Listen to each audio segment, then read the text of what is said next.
worst influences in American Christian history. And we went through this last week very, very briefly, but you see a lot of very recognizable people up there.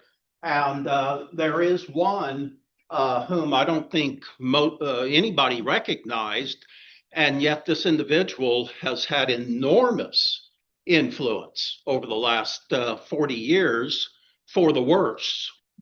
And that is George Soros up here. And so again, the collage is certainly a mix. The good, the bad, and there may be an ugly person up there as well. So, no way. Jeffrey? So, yes. Piece of info also on that chart, the one of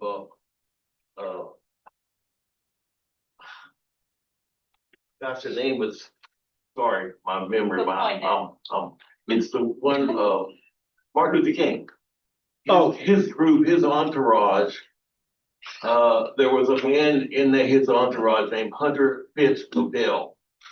And he was familiar with that name. Party USA. Yeah, also one of the prime legal authorities in the SCLC was, I believe his name was Stanley Levinson from New York, and he was very much a far left person as well. He'd be very much at home in New York today, wouldn't he? Yeah. So anyway, now let me just very briefly go through this. Last week, I just mentioned these are the topics, major topics we'll be covering, time allowing. The origins of America's culture war, we'll do that this evening. Early Christian influences in colonial America. Now, by the way, we've gone through all of this in depth in our Sunday morning class, but this class, of course, very limited for time. So we'll just be hitting a few of the most salient issues. Christianity, classical liberalism, and the American Revolution. Now, as I think all of you know, that term liberalism, well, that's just a human term, and it means different things in different periods of time and in different cultural contexts. And classical liberalism has nothing, frankly, to do, nothing in common with modern contemporary liberalism. Likewise, classical conservatism had very little in common with modern contemporary conservatism as well. So Christianity, classical liberalism, and the American Revolution, Christian and Enlightenment influences in the founding of the American nation. I think you'll find that to be very, very interesting. We'll talk about Christianity and secularism in the 19th and 20th centuries. Dan, welcome. Come on in. Thank you. And then, time allowing, we'll look at our current American crisis. And many of you are familiar. In fact, I think a lot of you have read the book I wrote years ago, about 5 years ago, called American Crisis, Cultural Marxism, and the Culture War, A Christian Response. And so it goes into a lot of depth on a lot of these issues. And again, I know many of you are familiar and have the book and have read it, but for those of you who have not, let me just start it over here and you can pass it around. And anyway, that's basically our agenda for the next, couple of months or more, right? So last week, we took a look at America's perennial culture war. And what I mean by that is that there's been a culture war here in America from the very beginning. We'll talk a lot more about that this evening. But almost from the founding of the first colony, or actually the second colony, there's been two worldviews that have constantly clashed. And so the culture war is nothing new. But of course, it's intensified greatly over the last several decades. But it's been present from the outset.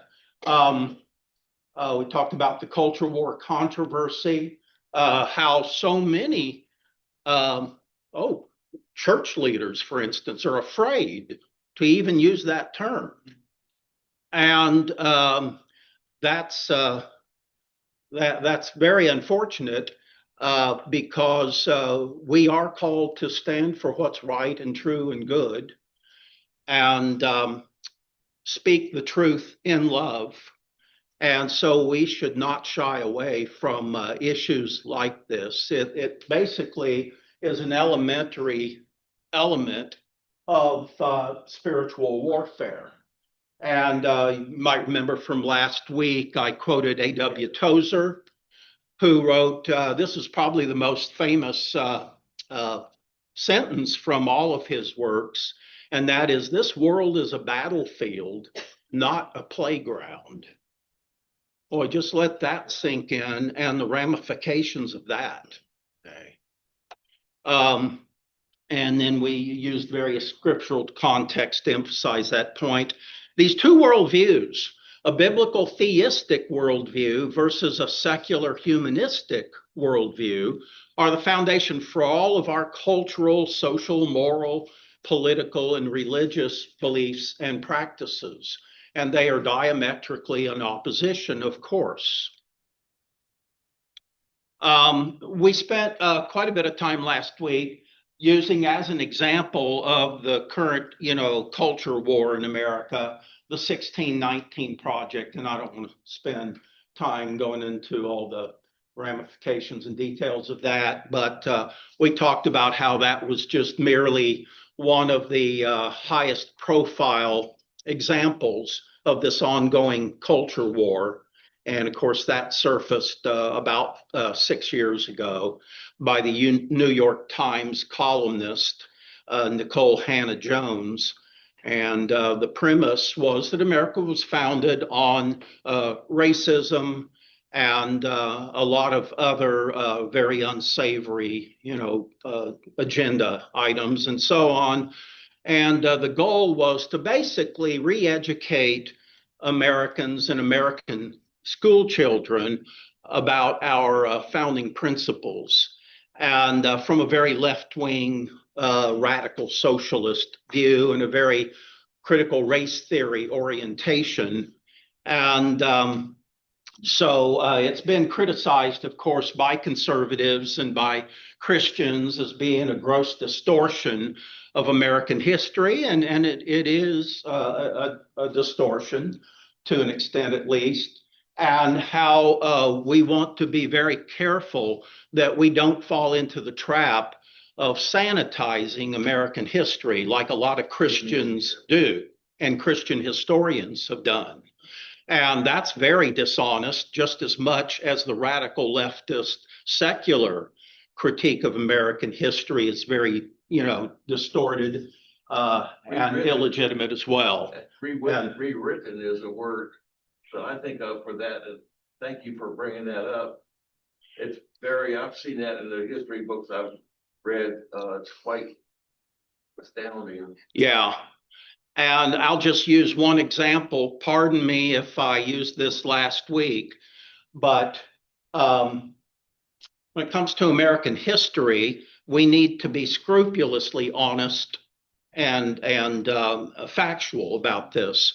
So we live in the country in which probably more Protestant Christians were slaughtered by other Protestant Christians than perhaps in all of world history. We're talking about, of course, the American Civil War. Somewhere around 700,000 Americans were killed in that war, and the vast majority were at least nominal Christians and Protestants as well. So to call America a, quote, Christian nation is an absolute disgrace to the integrity of the Christian faith. Now, having said that, America has been, I believe, perhaps more influenced by the Christian faith than any other nation in history. And that is a lot to be so grateful for. But let's don't call it a, quote, Christian nation. Yes, Bruce? Pam and I were down the avenue a couple of days ago, and we had a few minutes to kill, so we walked into the Barnes & Noble bookstore. Quite a nice bookstore, actually. with the history section. You know, the books are mainly facing you to the spine, but sometimes they'll face the book forward so you can see it. Well, what was faced forward? Howard Zinn, People's History of America, of America. And then I don't know about the 1619 project, whether it was spine forward or face forward, but they're just being pushed, you know, by the left liberal sort of world. And it's just, you know, you go, oh, look, a People's History of America. What a wonderful thing. I could read that. Oh dear. And I did last week talk about how when I was in my doctoral program at Georgia State, I was asked to fill in for a professor at Spelman College. And I did that. And I was unaware that the person who would have been my predecessor there at Spelman was Howard Zinn. And I'm not sure I actually even knew who he was at the time. But over the last 30 years, his People's History of the American Nation, or whatever it's called, has become the most popular college American history textbook. Okay. And he was a radical socialist and so on. And actually, if I remember correctly, he was dismissed from Spelman or resigned voluntarily under a cloud of suspicion and so on. I wish I had known about him when I was there at Spelman and could have interacted with some of the other faculty.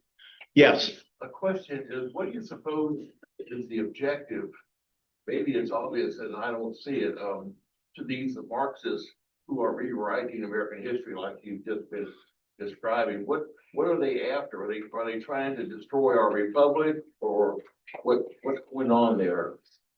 Well, Marx, of course, was a master propagandist, and probably my favorite line from Karl Marx was, and he's talking about Western civilization. He said, "Everything that exists needs to die." So this world is flawed, as it is, obviously. History is horribly flawed. And so it's rooted in this utopian assumption that we can start all over again and create a better world, a better society along socialist principles. Or in his case, he was beyond just socialist. He was a communist, of course. So a lot of these people are, I think, sincerely convinced that Western civilization and the rest of the world are so flawed, there's so much injustice that we need to just destroy everything that exists and start all over again with this idea that we can create a socialist paradise of sorts. You know, and so oftentimes we will criticize socialists and say, look, socialism has never been successful. It's never, quote, worked. And what is their response? Oh, we can make it better. It's never been rightly applied. Something my Dommy said. Or we didn't have enough money. Okay, Dan. To answer the questioner, in part, radicalizing students, if you can do it well enough, and of course your book you were alluding to, American Crisis, covers a lot of ground in the area of cultural Marxism, or sometimes called neo-Marxism. And the whole idea of that was born out of the idea of traditional Marxists, whom cultural Marxists refer to traditional Marxists as quote unquote vulgar Marxists, because you're just worried about money. And as you pointed out many times, cultural Marxists are not about capturing instead of capturing the commanding heights of the economy as Marx wanted.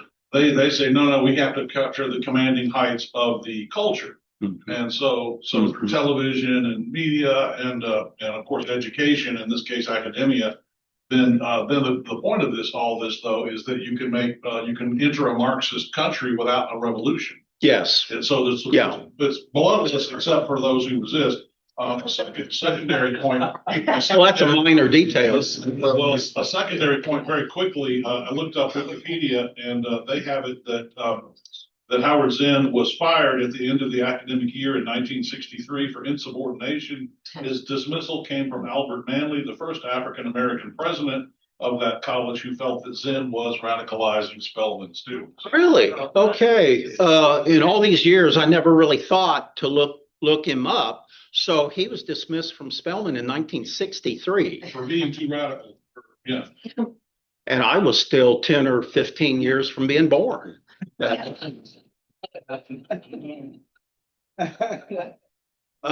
Bruce. Well, we see it today in Minneapolis, for example. The modus operandi of the left is to create division. The more division you can make, the better. And then they'll come in and say, "We'll fix this." So we see it on a not so maybe supercharged area, but we see it on the debate about Obamacare subsidies. They built this system. No one who really knew what they were talking about thought it was ever going to work. It hasn't worked, right? And so now they're running on fixing it. Because they get another $1.5 trillion for fixing it. So that's the whole issue. That's the whole issue with Zinn and all these people. They're trying to divide, and when they divide it, then they'll be able to conquer, because you'll come to them and say, "Can you please save us from all this Create a problem. terrible stuff that's going on in our society?" They just need more money. Yeah. They just need more. And Dan, you make a good point, and that is the difference in what's rightly termed neo-Marxism and classical Marxism. Karl Marx said that the only solution to the world's problems is a violent revolution that overthrows all the governments. Well, the neo-Marxists, beginning in the 1920s especially, their argument would be more along the lines of, let's subvert all the social cultural institutions in society, from, by the way, from the church to, government and, every other, the entertainment industry and so on. And so theirs is more akin to a term you've probably heard before, the long march through the institutions. So in other words, back in the 1920s, Marxists here in America were saying, okay, it's going to take a while before we take over America. It's probably going to take many decades, but let's commit to doing that right now. And they succeeded brilliantly, at least to an extent. Yes, Sally, you were. I was just gonna say,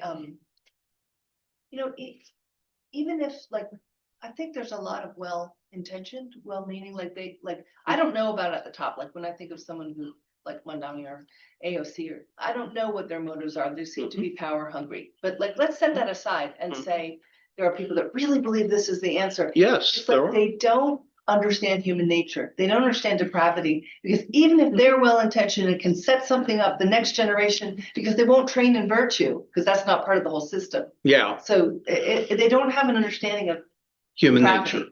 Yeah.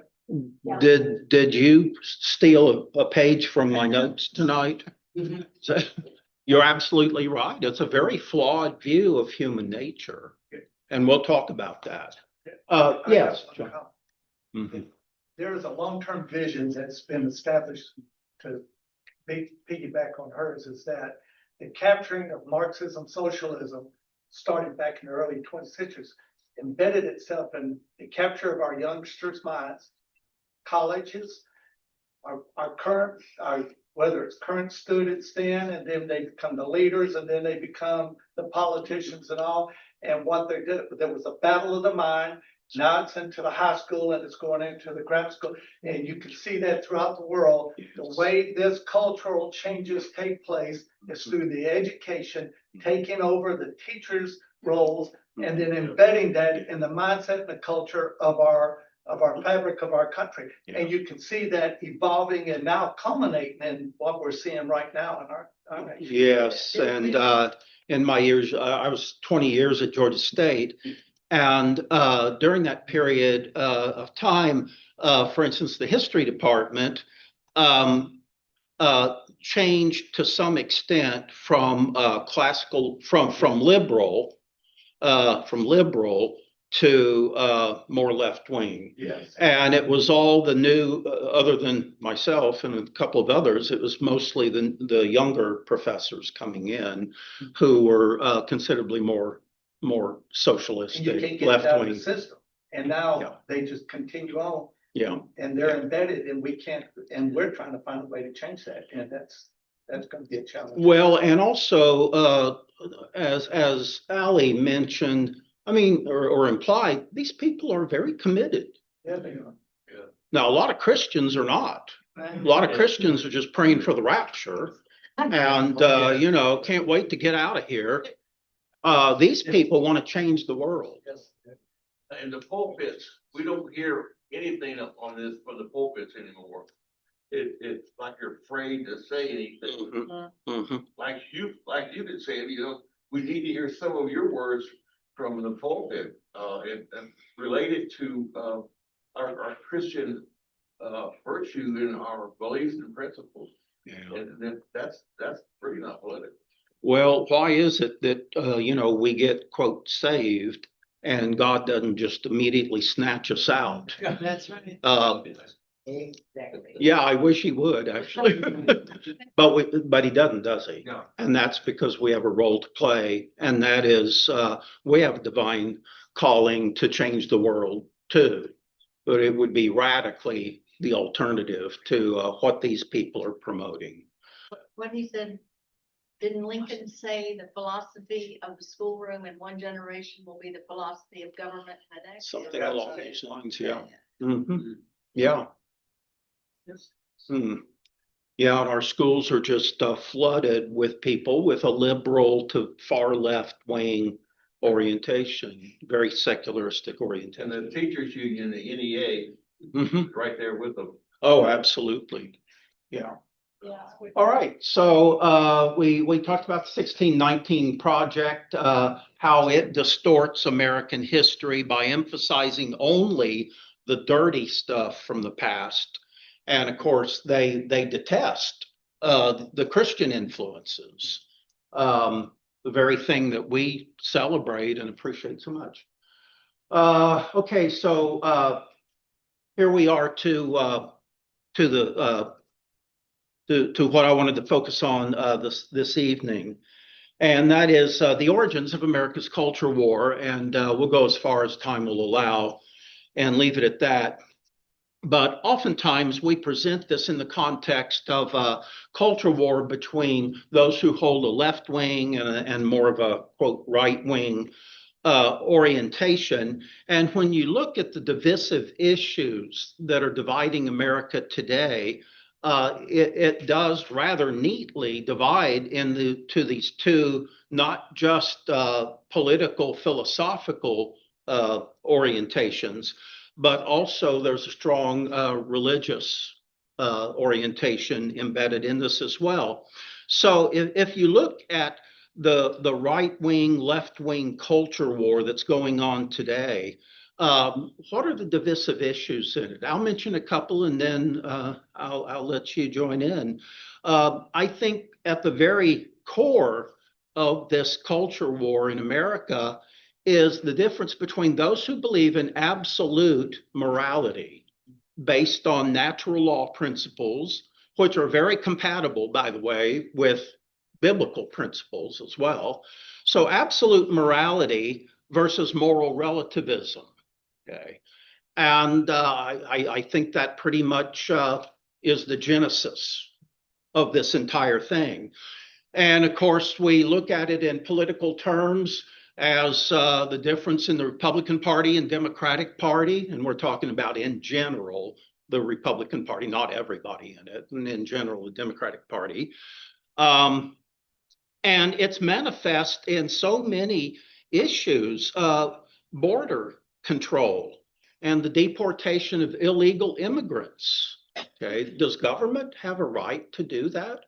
Well, yes, that's always been conceded all through history, that for a nation to be, functional, it has to have control over its borders and so on. What about eliminating federal government budget waste? Well, there's been attempts to do that, and that's laudatory, of course. Hadn't gone nearly as far as many of us would wish, but nonetheless, there was apparently no impetus to do that in the previous administration and Obama's administration and so on. What about the elimination of woke ideology in public schools, critical race theory, DEI, SEL, and so on? Well, that in general, the Republican Party takes one position on all that, and the Democratic Party takes a position, the opposite position. What about the transgender sexual agenda when it applies to restrooms and locker rooms and athletic competitions and so on? Well, the vast majority of Republicans and conservatives hold one view and, the opposite on the other side. What about the murder of Charlie Kirk? Well, there were a lot of Democrats who expressed great, sorrow for that. One was, pardon me? Fetterman? Yeah, John Fetterman. Also, what's his name? Meathead, Yeah, yeah. Rob Reiner, who's extremely left wing, and yet he really had some wonderful comments, about that. But in general, all of those who were celebrating the murder of Charlie Kirk, of course, were from the left and Democratic Party and so on. What about support for Israel in the war against Hamas? Again, these two political parties hold two different positions in general. What about the bombing of the Iranian nuclear facility? They hold different positions on that. There's a vast difference. What about the capture of Maduro, an international narco criminal indicted in U.S. federal court during the Biden administration? In fact, Biden, remember, offered a $25 million reward for the capture of Maduro, but he did nothing about it. Okay, so that also has presented a pretty clear, difference between the two. What about current ICE operations to arrest and deport undocumented immigrants, especially criminal aliens? Well, we see that in the news every day, where there's clearly a political divide between Democrats and Republicans and so on. So there's other issues, of course, that we could talk about. Anything that comes to mind, just real quickly, and then we'll move on. Oh, that should have been near the top. Transgenderism, abortion, the right now. Pardon me? The surrogate trains where the surrogate mothers where they're renting out wombs and anybody can rent a womb for children. They're modified. Yeah. So So I think what we could say. absolutely. The family units are the absolute target of all that. Yes. So I think we can say with authority that there is a very definite cultural divide, and it breaks down politically, and it also breaks down in many respects religiously as well. Although there are, of course, there's elements of American so-called Christianity that are very liberal and pretty much in line with the left-wing secular agenda and so on. Anyway, the ultimate issue, as I see it, and as Ali sort of inferred, was that, or implied, is human societies and political systems need to correlate with the realities of human nature. Otherwise, they're totally out of sync with reality, okay?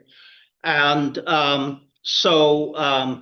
what you have in one sense in American society is an emphasis on selfism, egocentrism, and so on, which the Bible calls sin.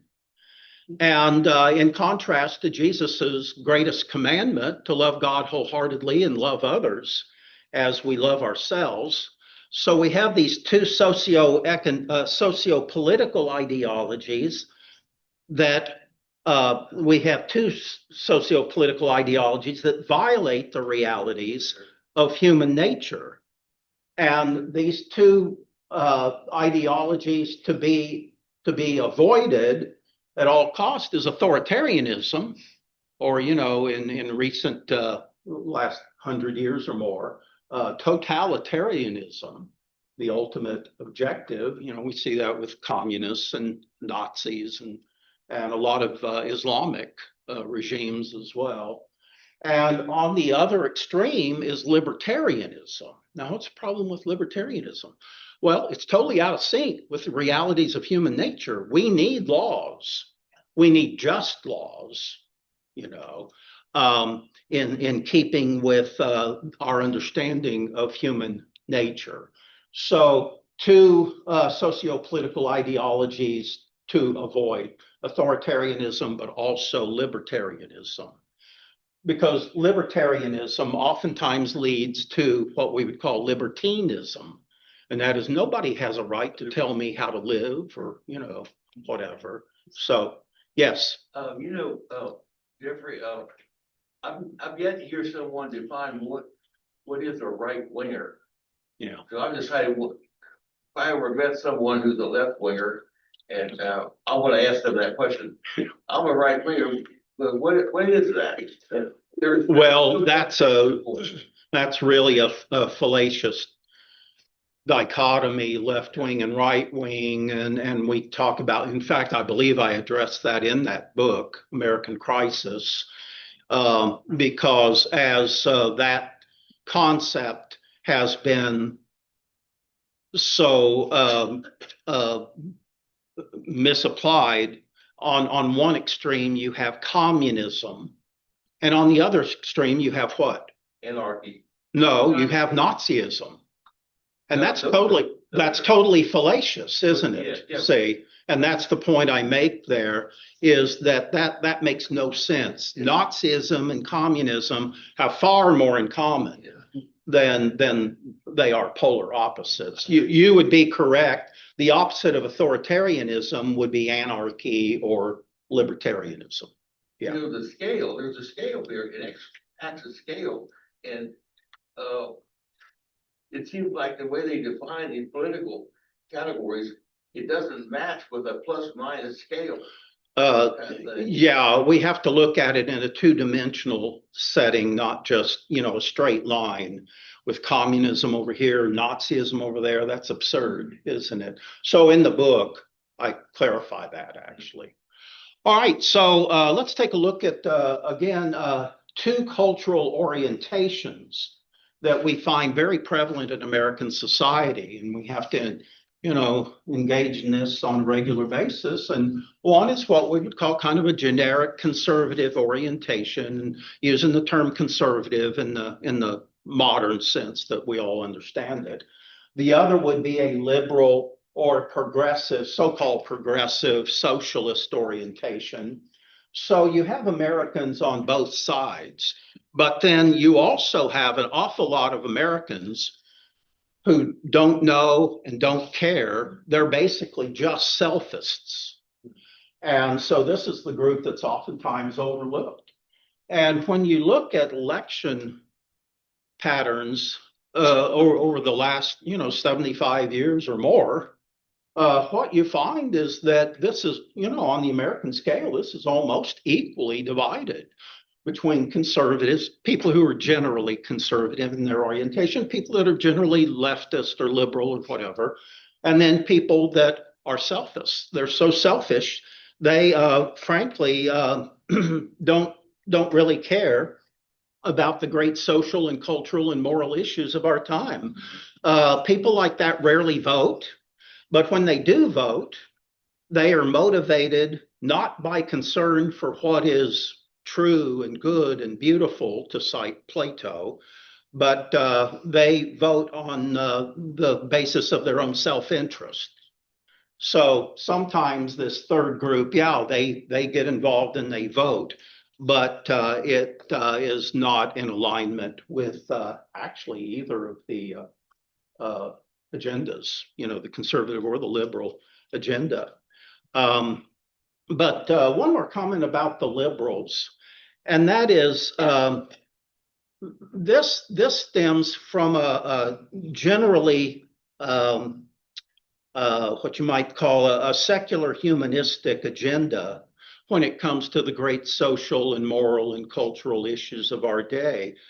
And people who are aligned with liberalism and socialism are often very passionate activists and voters.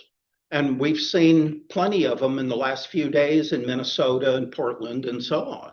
These people are, at least presumably, very passionate about what they're doing. They want to change America according to their progressive value system.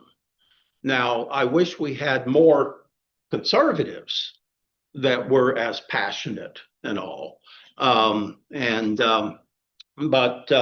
what these two represent, as I showed before, is two contrasting worldviews. Those three orientations, the conservative, the liberal, and the selfist orientation, can generally be characterized, I think, by two contrasting worldviews that are in many respects contradictory, incompatible, and absolutely irreconcilable. So you have a generally theistic worldview based on the recognition of and a commitment to absolute values and practices that correlate to what is objectively true, objectively good and beautiful, in keeping with the general principles of natural law theory, but also in keeping, obviously, with biblical standards as well. So that's one orientation, is a theistic, generally theistic worldview. And then in contrast to that, we have a naturalistic worldview rooted in a relativistic and sometimes pragmatic, in other words, whatever works best for me, value system that denies the reality of absolute spiritual and moral truths. Now, the gulf between these two worldviews grows wider all the time, and that is the basis for the culture war that we witness every day in America. Many people think that America's culture war began in the 1960s with the emergence of the sexual revolution, the new left, hippie counterculture movement, the anti-war, protests and so on. But others with a more extended view of American history will say, no, it didn't start in the 60s. It started in the 1920s, right after the Great War, World War I. And we see this absolute explosion of hedonism, at least in affluent areas and big cities in America during the Roaring '20s. And then others will say, well, no, it didn't start in the 1920s. It started actually in the late 1800s under the influence of Darwinism, Marxism, Freudianism. Just imagine the damage that those three have perpetrated: Freudianism, Darwinism, Marxism, and the rise of secularism in American education, as you were talking about. And that was one of their goals. Started at Columbia University in New York City to take over the universities, and then, of course, filtered down to even lower schools now. So in reality, the origin of America's culture war extends virtually to the beginning of the founding of America, within just a few years of the founding of Plymouth Colony in 1620. Now,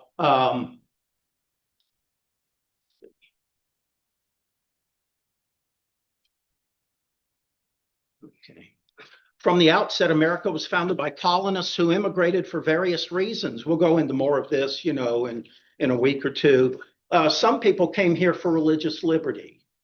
Now, after the first decade or two of American colonization, they were certainly, more and more of a minority. But many people originally did come to America for religious liberty. Others came for political freedom. They knew how corrupt the English system was, the monarchy and the aristocracy and so on. Some came for personal ambitions and for social and economic opportunities.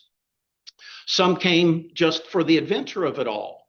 We had people who arrived, and the first thing they wanted to do was pack up and head as far west, even across the Appalachian Mountains as possible, so that they could, enjoy, fellowshipping with the Indians out there. So there were a few, but that was a very small minority. And there were others who came to America for libertine hedonism. In other words, they want to get outside of all controls over the way they want to live their life, the religious controls, the political controls, and so on. Now, some of these factors are not necessarily mutually exclusive. If you look at the religious, the political, the personal, the venture, the hedonism, some of those are not mutually exclusive. And most immigrants were probably motivated by a combination of components, even if one of those components was probably paramount. But when the first histories of America were written in the early 1800s, historians tended to emphasize the first and second factors, in other words, the religious and the political factors. Many 20th century historians, however, who've been more influenced by the left-wing historicism and a Marxist interpretation and analysis of history, shifted the focus primarily to the socioeconomic determinants. But looking back from our contemporary perspective, the hedonistic element appears more significant, especially when contrasted with the religious impulse that was the primary motivation behind the founding of some of the first colonies. And so, you know, when we think of people coming over for religious liberty, well, we think of Plymouth Colony, we think of Massachusetts Bay, we think of Rhode Island. About 50 years later, Pennsylvania, founded by Quakers, you know, and so on. But in the case of the Plymouth Colony, which is what we want to focus on this evening, no sooner had the separatists, or so-called pilgrims, endured, you know, all the ravages of the first very bleak winter in North America, then they encountered another group of English colonists who settled just a few miles up the coast there in Massachusetts at a place they called Mount Wollaston. It was later renamed Marymount. So just 4 years after the quote, pilgrims come and set up the Plymouth Colony, you have another group coming and setting up an alternative colony a few miles away, only about 20 miles away, actually. And although these people who settled Mount Wollaston would have described themselves as nominal Christians, well, as Christians, but they frankly were just nominal Christians. Keep in mind that virtually all Englishmen back then would have defined themselves as Christians. Just like, you know, when it comes to the issue of what constitutes a Christian nation. Well, in Russian history, they claimed that they were the most Christian nation for centuries, Russia. And then all these other European countries also claimed to be Christian nations. And of course, they were all wrong. Of course, that was frankly, an abuse of the whole concept of what it means to be Christian. But these Mount Wollaston colonists who set up just a few miles north of Plymouth, again, claimed to be Christians. But in fact, these two groups, the Pilgrims and the Mount Wollaston colonists, really exemplified two distinct and incompatible worldviews. Because on the one hand, you have the Puritan vision of a sacralistic Christian society, a city of God set on a hill and a lighthouse to the nations. That was their agenda. Okay, rightly or wrongly, that was their agenda.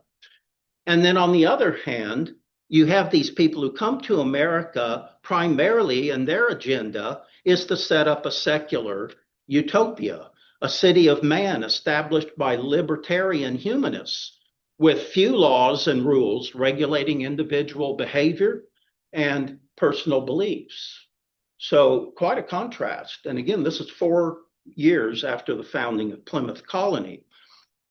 So one vision would conceive of the New World as an opportunity to build a new Jerusalem, while the other sought to construct a new Babylon, where you're free to believe anything, do anything, and so on.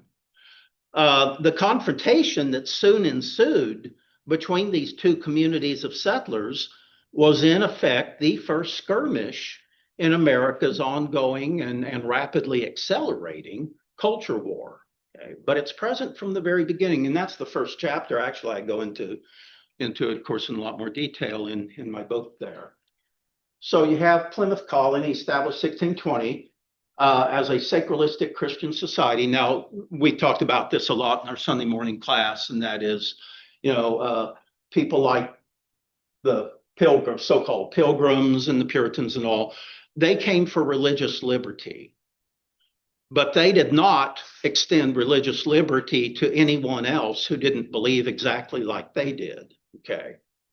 But nonetheless, in their minds, they are the true Christians, and no one else should be tolerated. But that sort of takes us in another direction.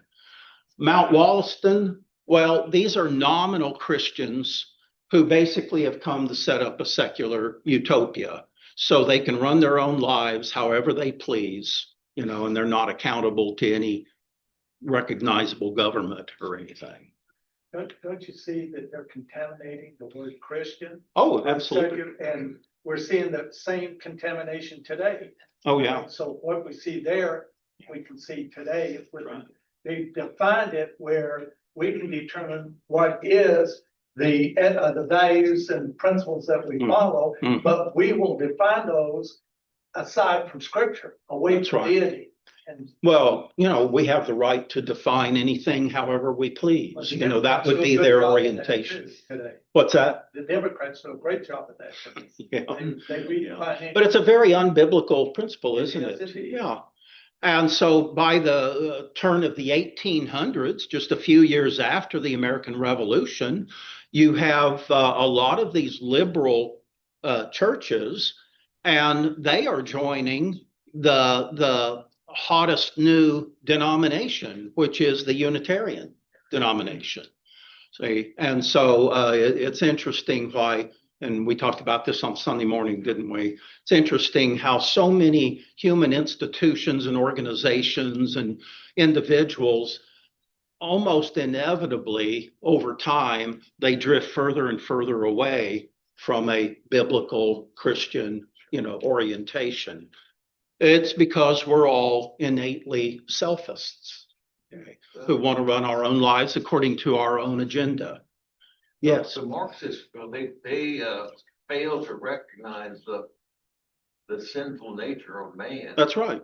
So they put up words like utopia, which is ludicrous because what's the word mean? What's utopia mean? No place. Nowhere. Yeah. Yeah. What you wind up with a utopia by force, like they had in USSR and elsewhere. Yeah.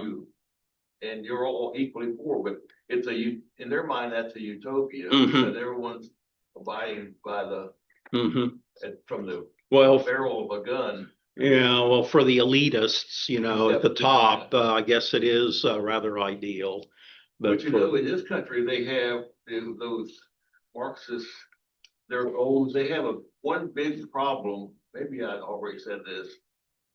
That is, if the brains of the founding fathers, we have in this country approximately 100 million armed citizenry, and so any attempt to take over by force or anything, or what get to a point, I guess, then but in other cases they always get to a point before, like for Hitler, for example, they had talked to people in the registry of firearms, and then they were collected. I guess he did it, and then he did his thing after they were unarmed. Yeah. And the same is going on in Iran and stuff. So that's the big problem we have in this country. So you see, they're pressing for disarmament, basically. Yeah. And authoritarian governments, of course, they want to be in control of everything. Yeah. And so that goes right along with what you were saying there. Okay, so what we have here is a clash of worldviews. And this crops up again at the very beginning of American colonial history. Those who come to establish in their minds a new Jerusalem, and those who prefer a new Babylon, And that takes us to Thomas Morton and the establishment of the Mount Wollaston colony. Now, only about 4 years after the founding of Plymouth by the separatists, we have Thomas Morton leading a party of 30 indentured young men to Massachusetts to establish a different kind of society. Now, back in England, Thomas Morton was a lawyer, he was a writer, he was a social reformer, at least in his mind he was. And he was very much of a, quote, free spirit who personified the values and the morals of what we associate with merry old England. Okay, in other words, kind of a, very, very loose, morally loose society and so on, from the king on down. And with interest in North American colonization running very high in the early 1620s, Morton accompanied an exploratory expedition to the coast of New England, where he visited the newly established Plymouth colony. And he was intrigued by the prospects of colonization, but he considered the separatists to be absolutely insufferable and self-righteous prigs. Okay. So upon returning home, he helped to organize a colonial trading enterprise sponsored by various investors with a vision for planting a colony based on personal freedom and liberal humanistic values. So over the next year or so, he recruited about 30 young men to join him in his venture, and they were basically indentured servants. He would pay for their passage over here if they would agree to work for, usually it was 3 or 4 years, for their room and board and so on. And with that, they founded Mount Wollaston in Massachusetts, again, just 20 miles or so north of Plymouth. Now, immediately, Morton and his associates began farming and trading for furs and other provisions on land given to them by the local Indians. This was the Algonquin tribe. And Morton admired very much the natives' culture. Now, by the way, there were considerable differences between all these, quote, Indian or Native American tribes that populated North and Central America, but they did hold one thing in common religiously. How would we describe all these indigenous people, regardless of their particular tribe? Yeah, they're pagans. Yeah, pagans, pantheists, probably. Yeah. And so Morton thinks that's really cool, because when you hold to religious views like that, you can pretty much on your own define what you believe and how you practice your religion without any interference. And so he admires their culture. He envisions that his colony would live in peace with these people and eventually intermarry with them as well. He was also fascinated by their primitive animism, their, again, paganism, their polytheism and so on, pantheism in some cases, and their uninhibited social customs, including, by the way, this will shock you, their libertine sexual mores. Yeah, that sounds like an improvement on English society, doesn't it? Okay. Libertine sexuality. And he considered them, in fact, he wrote, quote, they were more civilized and humanitarian than his fellow Englishmen down the coast in Plymouth. Okay. So from the outset, there were these tensions between the settlers in Mount Wollaston and the leaders of the Plymouth colony. The separatists considered Morton to be a virtual heathen, an impious drunkard, and a hedonistic antinomian. Now, what do we mean by that? What's antinomianism? Anti-law. Pardon me? Anti-law. You're Yeah. opposing all restriction, all judgment, all norms. There have been Christians throughout Christian history who took an antinomian position, and that is that they will follow God according to the impulses of their own heart and mind. They don't need government or church or anything like that to tell them what to believe and how to live their lives. They're perfectly capable of doing it on their own. So that's antinomianism, and it's been a heresy in Christian history from the 2nd century, on. So what we have in Morton is somebody who basically is an irresponsible troublemaker. He promotes immoral sexual relations between his young men and the local Algonquin girls. And even more alarming were rumors that he and some of the other colonists were trading guns to the local natives, whom the separatists viewed as being at least potentially hostile. And in fact, that did happen a few years later. Okay. So you can see why the separatists are very leery of these new colonists coming in. They're not true Christians. They are preying on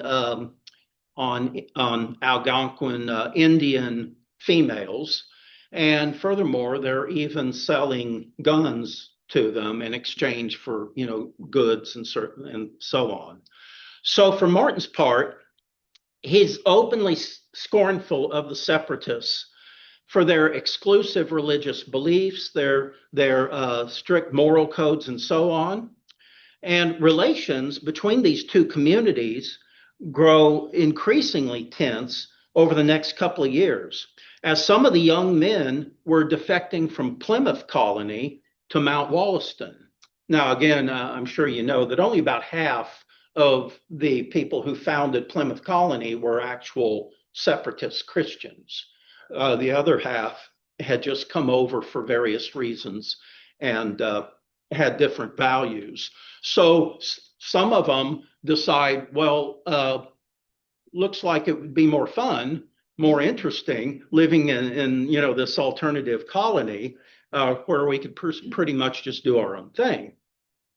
And so they're very much drawn by the lax laws and the libertine social values that Thomas Morton promoted. And since the success, or actually the survival, of both of these colonies depended upon a growing population, the immigration of people out of Plymouth to Mount Wollaston was a very serious situation.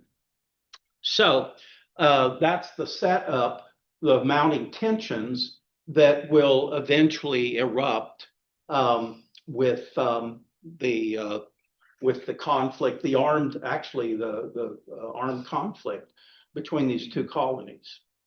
Any thought, any comments, anything before we move on? Just a Yes, question. Ali. You have New Jerusalem versus New Babylon. Now, did they actually call themselves like they referred New Babylon? Oh no, I don't think they would. Okay. Yeah. So they wouldn't recognize it. In retrospect, that's how we would describe it. Yeah. No, they saw themselves as, I'm sure, more progressive, more enlightened than these pilgrims, these separatist pilgrims. Nothing's changed. No. We see the same patterns reemerging. History does not repeat itself. On the other hand, human nature doesn't change. Yeah. And so you have these repetitious, general scenarios that crop up from time to time. Yeah. Was there, yes, Bruce? I have an idea that I've been noticing for quite a while. And that's the idea that nobody thinks they're the bad guy, right? So if Hitler and Mussolini get together and say, well, we're really on the wrong side of this issue, but we're going to beat those allies, right? Yeah. Right? No, they're right. Yeah. And why is that? Well, it's because people generally act in concordance with their beliefs. Right? And in fact, when we find people who are acting in discord with their beliefs, the word we use for that is irrational. Right? So what I was known in our family as Brucey's Law, when you see somebody who's exemplifying some peculiar behavior, supporting transgender women in women's sports, stuff like that, what must they believe in order to find that that's an acceptable position, right? And that can often lead to some fairly startling ideas about where people are coming from. But when you look at something like this, you think, well, we know which side we're on with this. We're not on the Mount Wollaston side, but that's never going to work. It doesn't take a lot of reading of history to know that liberty in society has never lasted very long at all. They all cratered in a heap very quickly. Okay? So what is it? I mean, I guess their belief is that everybody else is profoundly wrong. And the idea that you can come and have this kind of sexual liberty and libertinism and do what you want will somehow make a functional society, despite the fact that there's no evidence for it in history at all. Ever. Wouldn't So you it's a think very that? complicated sort of. Well, it might be Sodom and Gomorrah might fit that description, maybe. Well, wouldn't you think that their attitude is, I wish everybody were like me. Yeah. Okay, they're very self-centered. Yeah. And so that's what bolsters their ego all the more. And what about those people that, still believe in the Bible and Christianity? Well, that's ancient stuff, and we're modern, we're progressive. I've also maintained for some time that I think my definition of conservative is someone who believes that just possibly the way things are today are the way they are for a reason. It doesn't mean that they don't need to be changed or modified or what have you, but before we do, let's at least find out, to Robert Fence and good fences, Robert Frost, good fences make good neighbors. Let's figure out why the fence was built before we tear it down. Right? The liberals are people who believe that anything which came to us from the past is automatically suspect and tainted, right? And therefore it deserves to be replaced, even if we don't have a very good idea where this new replacement is going to take us. It's like just catapult forward, That's progress, right. but it's not an improvement. Like they always think as long as we're changing forward. And well, we're talking about people 200 years before Charles Darwin. But Darwin set the intellectual philosophical foundation, and that is that human beings are an evolving species, which means that we have to be better and smarter than those who came before us. So that will become a major, issue in, liberalism, progressivism, and so on. Is we're so superior to previous generations.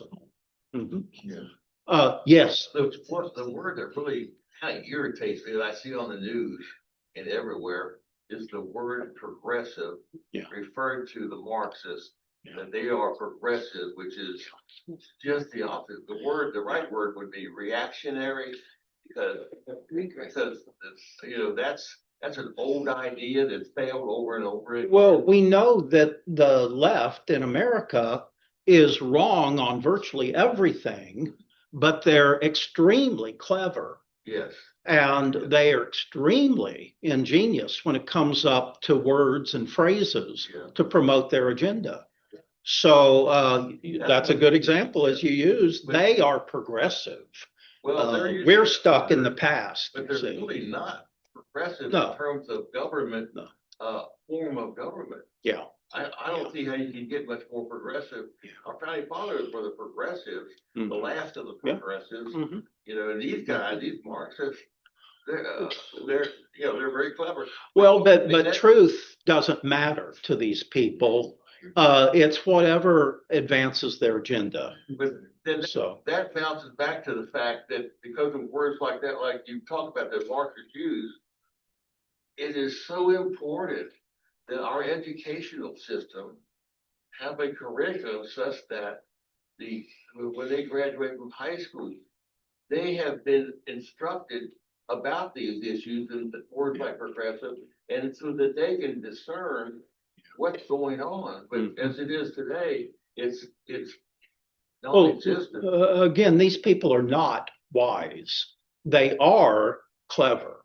Yeah. And so what's the latest clever term they're using? Affordability. Yeah. It's a great word. Say it appeals to tens of millions of Americans. Affordability. So that's just one of so many examples we could use. They use the term freedom.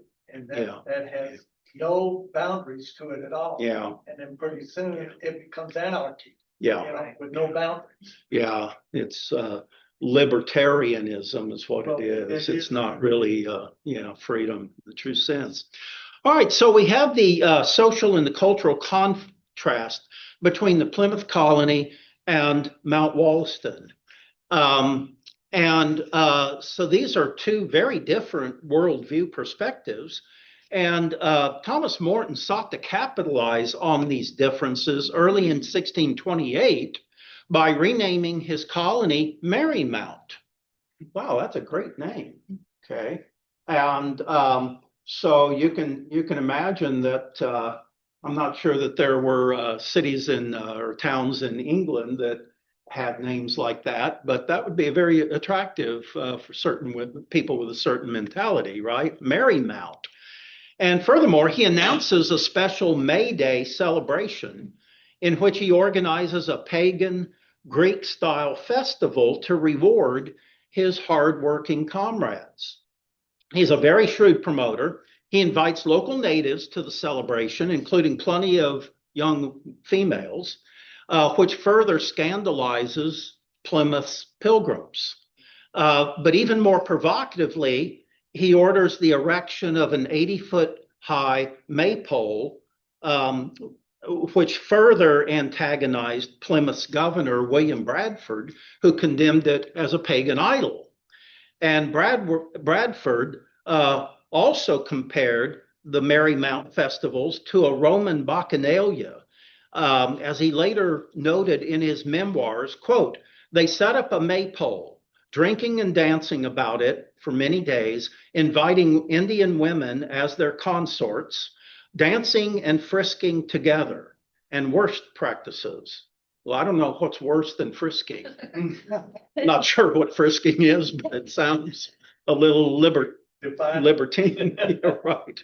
So if there's one thing we don't need in this country, it's people frisking. You don't stop about Baptists, right? What's that? You remember the old joke about us Baptists is the reason that we disapprove so strongly of premarital relations is that it might lead to dancing. Or playing cards. Yeah, right. So, viewing all of this, the leaders there in Plymouth feel threatened by this influx of pagan promoting English Babylonians, as they called them. And so the separatists took preemptive action. They had a military leader, Captain Miles Standish, and he organized what we might call a special ops group.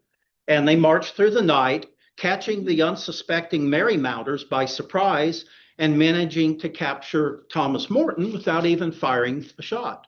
Now, binding him in chains, they brought him back to Plymouth on charges of, quote, supplying guns to the Indians, but not before they also had chopped down the maypole. Now, later, Morton claimed that he had surrendered peacefully so as to avoid bloodshed, but William Bradford, the governor of Plymouth, contended that the Marymounters were simply too drunk to fight. So here we have two different interpretations of history. Now, since Morton had connections to powerful political leaders back in London, William Bradford and the Plymouth elders spared him from execution, but they put him in stocks, gave him a mock trial, and marooned him on a deserted island until later he was able to be transported back to England. Now, according to Morton's account, he was treated very poorly by the Pilgrims. And after this attack on Marymount, the colony barely survived for another year. It was by this time, so you had not only that small little colony in Plymouth, but you also had hundreds and eventually very quickly thousands of Puritans coming over to Massachusetts, the Boston area. So they find themselves pretty much boxed in, by these very staunch Christians. So the Marymount colony managed to survive for another year, despite opposition from their Puritan neighbors. And the Puritans, by the way, their population was growing, by thousands every year. And so at this point, the Puritans began referring to the Marymount colony as Mount Dagon, a reference to the, pagan Canaanite god of the Old Testament. And in the winter of 1629, the Puritans raided the colony and stole all their food supplies. By the following spring, most of the colony's inhabitants had scattered and its buildings were destroyed a year or so after that. Now, shortly thereafter, Thomas Morton returned to Massachusetts, whereupon he was promptly arrested and tried and banished from the colony. Now, back in England, he waged a very strong propaganda war against the Puritans. And he actually managed, he also had connections with King Charles I, and he actually managed to have the charter to the Massachusetts Bay Colony revoked. Now, when the English Civil War erupted in 1642, Morton, of course, was a staunch royalist, a supporter of the king, and he finds himself eventually on the wrong side of the English Civil War. So once again, he crosses the Atlantic and seeks refuge in New England. But when he disembarks, he's promptly arrested as a royalist agitator. He's charged with sedition and conspiracy regarding the revocation of the colony's charter, and he's thrown into a dungeon for the winter. And after suffering for several months, his health broke and he was granted clemency. But he was cut off from his supporters in England. And so we're told that Morton withered away and died just a couple of years later in Maine. Okay. All right, so with that, and I go into more detail, of course, in the article in the book and all, but let's take a look here at Plymouth and Marymount in retrospect. And the history of this Mount Wollaston colony didn't end with the burning of its buildings and the scattering of the inhabitants in the late 1620s. In fact, for the next 150 years, this area around the former colony continued to be associated with free thinkers and rebels. So, for instance, kind of a premier example of this would be in 1636, when the radical feminist Anne Hutchinson briefly settled there with her family after she'd been expelled from the Puritan community in Boston for holding antinomian and other heretical views. In fact, not only was Anne Hutchinson an antinomian, in other words, she didn't believe that she was subject to any human laws. She just answered to God. But she also was an illuminist. And what does that convey to you? Somebody who claims to be an illuminist is A medium? I don't know. well, somebody who gets direct revelations from God. Uh-huh. And so people like that are, you might imagine, a bit hard to govern. And Anne Hutchinson certainly fit that category. Now, 200 years after the death of Thomas Morton, a famous American novelist, Nathaniel Hawthorne, you all know, wrote an imaginative story, again, it was imaginative, about the culture clash between the Pilgrims of Plymouth Colony and the Libertines of Mount Wollaston, and he entitled it, and you might have read it in high school, The Maypole of Marymount. Okay, I remember we read that in high school. And in keeping with the times, Nathaniel Hawthorne's account depicted Morton and his followers as just very well-adjusted, merry revelers and innocent victims of Christian bigotry and intolerance and Christian self-righteousness. Wow. And so you can still go up there now. Again, it's only about 20 miles north of Plymouth, Massachusetts, and you can visit the Mount Wollaston cemetery. Sorry, it's a poor exchange of words there. And it's dedicated to the memory of Thomas Morton. And in recent years, occultists, Wiccans, and others periodically descend upon that area to celebrate the story of the Marymount colony and to honor what they call America's pagan heritage. Now, despite conflicting accounts of Morton and Marymount colony, one thing's very clear. From the beginning, America was beset by a culture war that represented two contrasting visions. What kind of a society and what kind of a culture New England should be. The early colonies were founded and settled by a diverse assortment of visionaries and refugees with a wide variety of motives for coming. Some hoped to see New England become a model Christian society governed by biblical principles and biblical law and morality, while others saw it as a refuge from the political, the religious, and the moral restraints of the old country, England and Europe in general. So we have here the what we might call the American synthesis, and this is really the culminating point of our session this evening.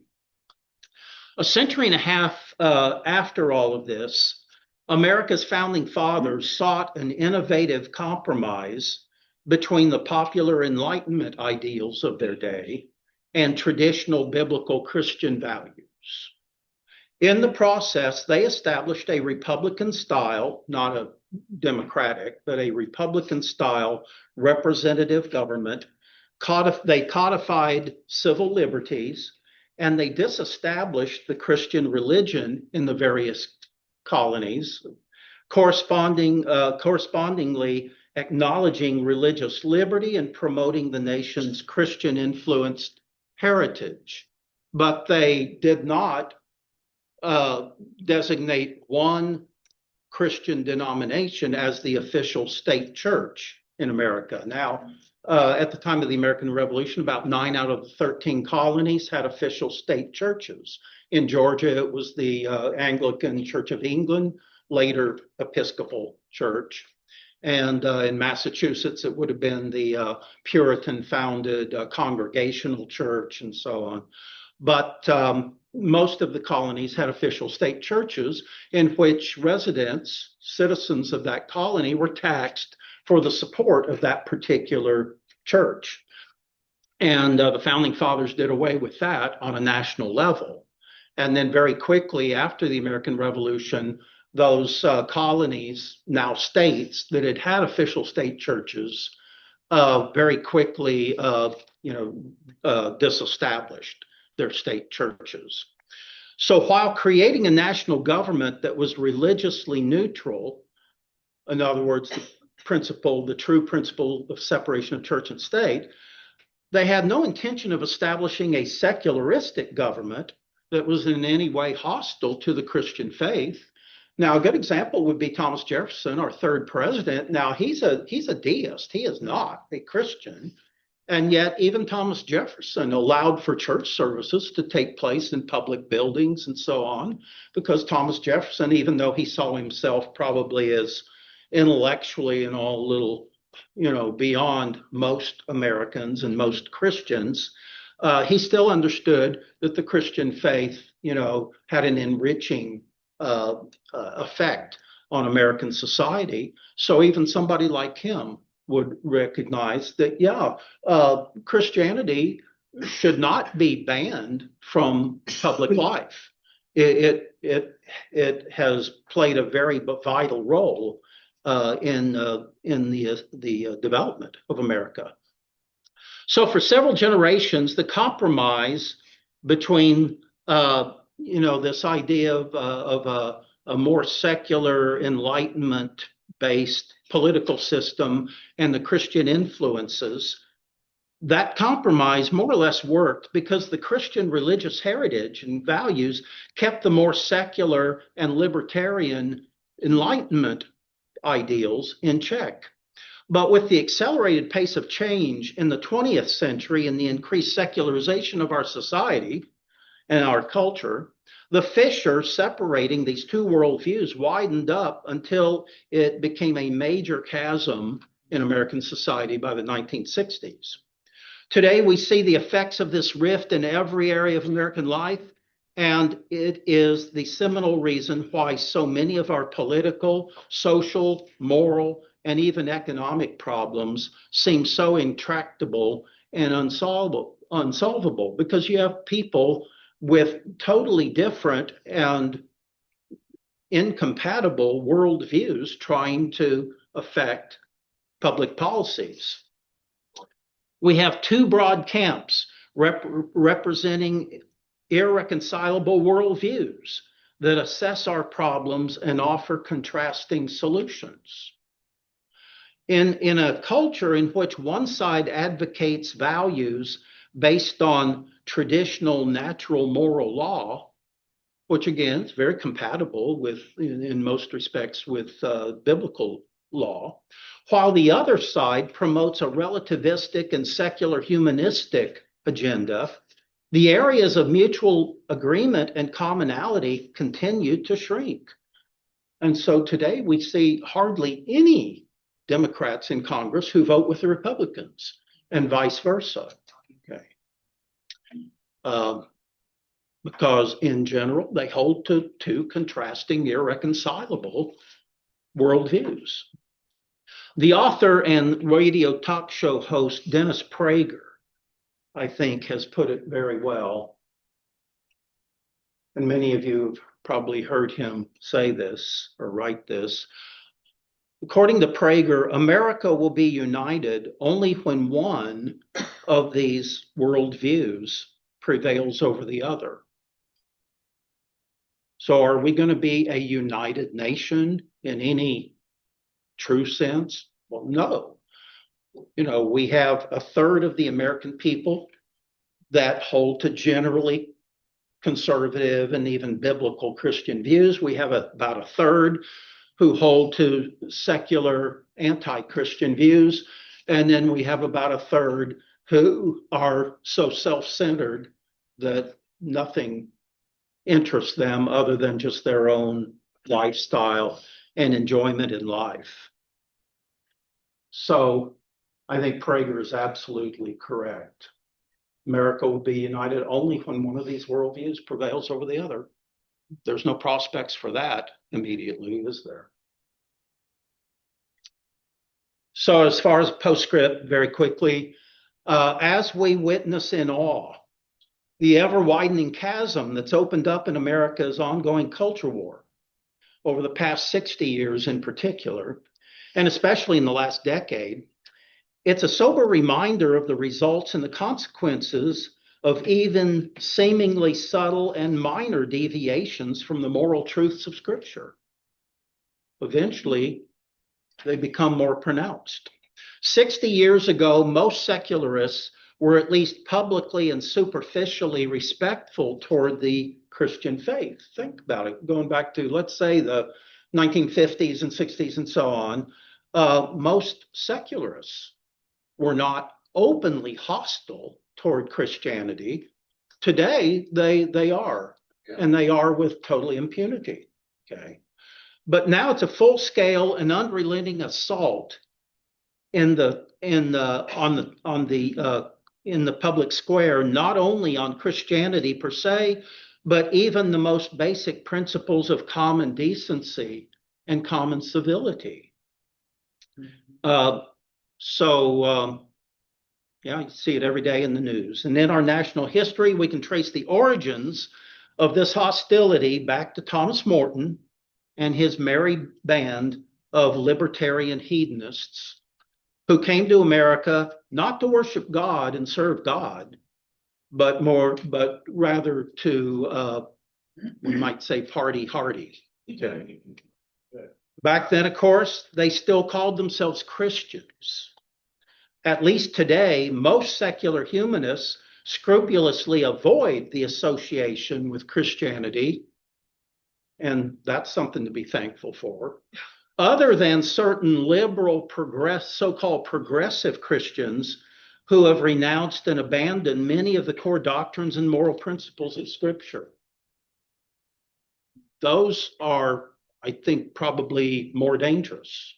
And that is those who claim to be Christians and yet clearly are not Bible-centered individuals. And so covered a lot this evening. I hope that was insightful. And any closing thoughts?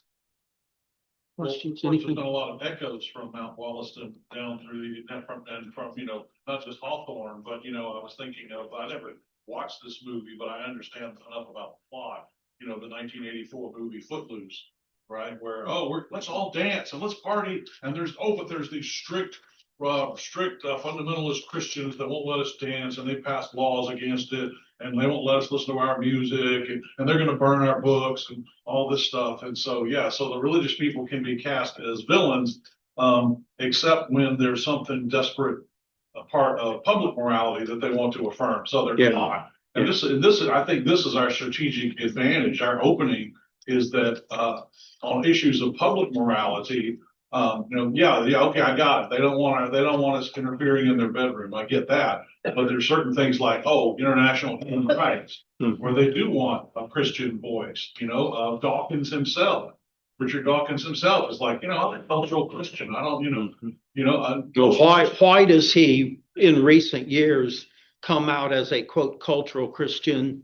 Well, some of it's probably the rowdy immigrants in his home country of England, but a lot of it, I think, is just the coarsening of culture that you see. And he wants a civilized place to live. Yeah. Hold forth and smoke his pipe. See, he despises Islam. Yep. He despises Islam. Right. And its influence, growing influence. Right. But in addition to that, though, I'm sure he doesn't want, yobs coming out of the pub to beat him up in the alley either. Yeah. He wants there to be a certain public morality that he remembers from his childhood, and he doesn't. And he's belatedly connecting that civilization with Christianity. That's right. And he doesn't want to believe that Jesus rose from the dead, but I think he'd be like people like Jefferson and like Ben Franklin. I think Dawkins would be very happy if everybody else believed it. Mm-hmm. So that they're nice to him, and they don't steal the wheels off his car. That's right. See, people like Dawkins, and again, unfortunately, this is somewhat the case with, the Thomas Jeffersons and people like that. They really see themselves as quite above common humanity, and so common humanity needs Christianity and needs, biblical morality and so on, but I don't, because I'm a bit above and beyond all that. Yeah, good comment. Yes. Well, that just prompted me to think of people's response to things like 9/11. The following Sunday, the churches were almost full. Yeah. And in times of urgent problems like that, they gravitate towards the truth of Christianity in spite of themselves. Yeah. And so that's kind of a curiosity that there it is. Well put.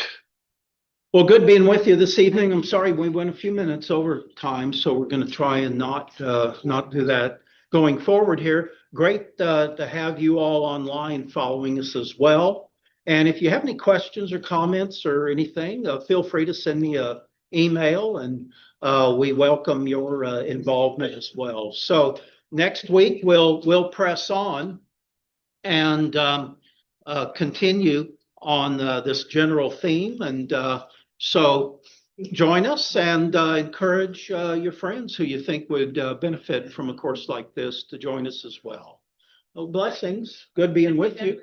Thank you, Jeffrey. Thank you. Thank you. Good being with you all, those of you joining us online. That was a record for you.